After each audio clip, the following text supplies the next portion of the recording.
Puxa vida, Troll. Que coisa horrível de se dizer a ela. E o que eu queria que dissesse? Que as amigas dela andaram fodendo uma às outras. Aquela porra vai explodir.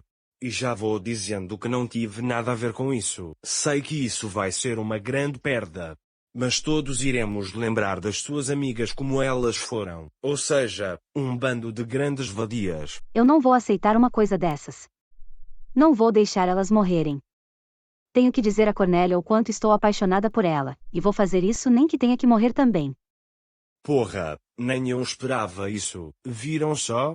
Eu sempre disse que ela e a cornuda jogavam em outro time.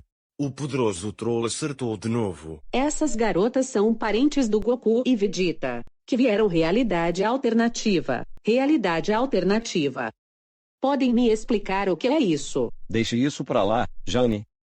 Você nunca ia entender mesmo. Ah, então elas são Saiyajins. Como diz nosso amigo Troll. É Saiyajin, porra.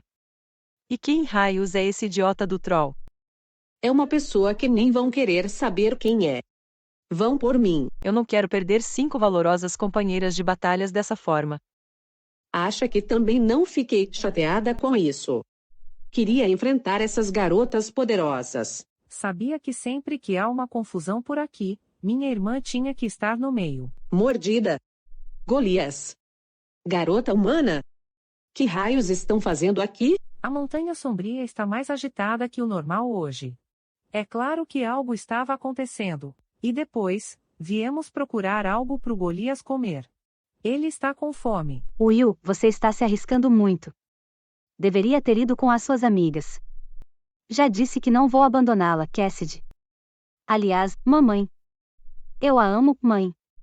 Não vou desperdiçar a oportunidade de ficarmos juntas no mesmo corpo para sempre.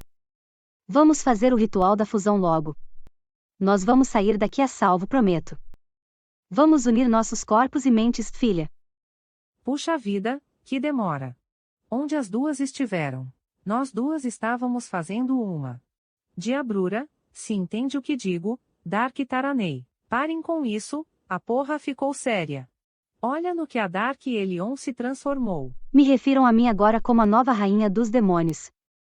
O que acham da minha transformação radical? Agora sim, minha querida Dark Cornélia vai ficar seduzida por mim.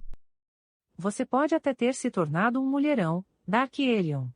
Mas eu não acho que a Dark Cornélia vai amar você. Ah, ela vai me amar sim. Como rainha, vou obrigá-la a isso.